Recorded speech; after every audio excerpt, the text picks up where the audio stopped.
ఉన్నారు. వీరిలో శ్రీకాకుళం నుంచి గెలిచిన రామ్మోహన్ నాయుడు అంటే ఈయన ఎర్రన్నాయుడు కుమారుడు. రామ్మోహన్ నాయుడు 36 సంవత్సరాల ఏజ్లోనే కేబినెట్లోనే అతి పిన్న వయస్కుడు. ఇక మోదీతో సహా మొత్తం 30 మంది కేబినెట్ మంత్రులుగా ప్రమాణం చేశారు. 5గురు స్వతంత్ర హోదాలో 36 మంది సహాయ మంత్రులుగా నియమితులయ్యారు. 9 మంది కొత్త వారికి కేంద్ర మంత్రులుగా ఛాన్స్ దక్కింది. మంత్రివర్గంలో 8 మంది మహిళలకు చోటు కల్పించారు.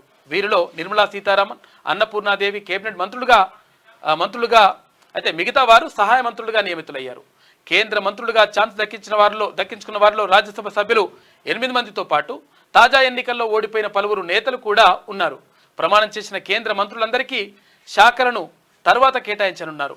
కేంద్రంలో 10 ఏళ్ల యూపీఏ పాలన తర్వాత 2014లో బీజేపీ భారీ మెజార్టీతో అధికారంలోకి రాగా మోదీ తొలిసారిగా ప్రధాని అయ్యారు. 2019లో రెండవసారి కూడా సొంతంగానే మోదీ ప్రభుత్వాన్ని ఏర్పాటు చేశారు. కానీ ఈసారి మ్యాజిక్ ఫిగర్ అంటే 271 సీట్లకు 32 సీట్ల దూరంలోనే బీజేపీ నిలిచిపోవడంతో ఎన్డీఏ మిత్రపక్షాల మద్దతుతో తొలిసారి సంకీర్ణ సర్కార్ ఏర్పాటైంది.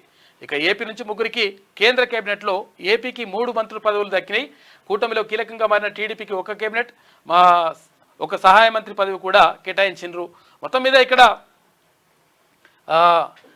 భారతీయ జనతా పార్టీకి సొంతంగా 240 సీట్లు రావడం, తర్వాత ఇంకా 32 సీట్లు తక్కువగా ఉండడంతో మిత్రపక్షాలైనటువంటి ఎన్డీఏ మిత్రపక్షాలను కలుపుకొని ఇప్పుడు ప్రభుత్వాన్ని ఏర్పాటు చేసింది, సంకీర్ణ ప్రభుత్వాన్ని ఏర్పాటు చేసింది కేంద్రంలో ఎన్డీఏ.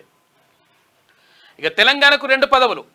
కేంద్ర కేబినెట్లో తెలంగాణకు 2 మంత్రి పదవులు దక్కాయి.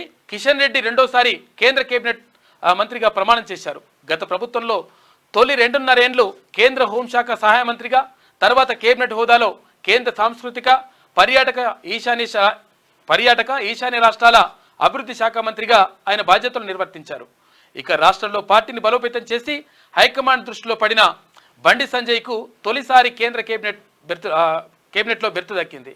ఇక తొలిసారి 2019లో ఎంపీగా గెలిచిన సంజయ్కు పార్టీ రాష్ట్ర పగ్గాలు అప్పగించింది. అయితే గతేడాది జరిగిన అసెంబ్లీ ఎన్నికలకు ముందు ఆయనను అధ్యక్ష పదవి నుంచి తప్పించింది. ఆ తర్వాత పార్టీ నేషనల్ జనరల్ సెక్రటరీగా నియమించింది.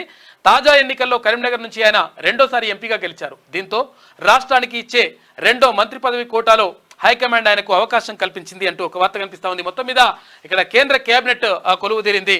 అక్కడ 71 మంది మా కేంద్ర మంత్రులు, తర్వాత ప్రధాని మంత్రి నరేంద్ర మోడీతో కలిపి 72 మంది నిన్న ప్రమాణం చేశారు రాష్ట్రపతి లాన్స్లో.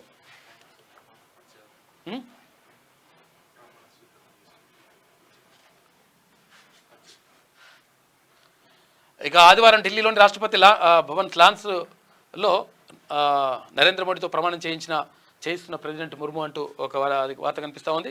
చిత్రాన్ని చూసుకోవచ్చు. అక్కడ రాష్ట్రాల వారీగా ఇలా యూపీకి 8 మంత్రి పదవులు ప్రధానితో సహా, ఇక బీహార్కు 6 మిత్రపక్షాలతో సహా, మహారాష్ట్ర, మధ్యప్రదేశ్, రాజస్థాన్కు 5 చొప్పున, గుజరాత్, కర్ణాటకకు 4 చొప్పున, హర్యానాకు 3, ఏపీకి 3, తర్వాత టీడీపీకి 2 వచ్చినాయి, అందులో బీజేపీకి 1 వచ్చింది, ఒడిశాకు 3, తెలంగాణ, జార్ఖండ్, బెంగాల్, కేరళకు 2 చొప్పున, ఢిల్లీ, గోవా, అస్సాం, అరుణాచల్ ప్రదేశ్, ఉత్తరాఖండ్, ఛత్తీస్గఢ్, తమిళనాడు, పంజాబ్లకు 1 మంత్రి పదవిని కేటాయించారు. అలాగే రాజ్యసభ సభ్యులు 10 మందికి మంత్రి పదవులు దక్కినాయి అని చెప్పేసి ఒక వార్త కనిపిస్తూ ఉంది.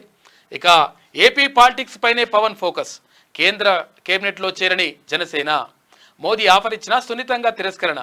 రాష్ట్రంలో పార్టీని మరింత బలోపేతం చేయాలని నిర్ణయించుకున్నాడంట పవన్ కళ్యాణ్. అంటే పార్టీకి అంటే ఇక్కడ వీళ్ళకు కూడా ఎంపీ ఉన్నాయి కాబట్టి, జనసేన పార్టీకి కూడా ఎంపీలు వచ్చినాయి, ఆ సీట్లు గెలుచుకున్నారు కాబట్టి వీళ్ళకు కూడా పదవులు అని చెప్పేసి భావిస్తూ ఉంటే మాకొద్దు అని చెప్పి సున్నితంగా తిరస్కరించిందంట జనసేన అధినేత పవన్ కళ్యాణ్.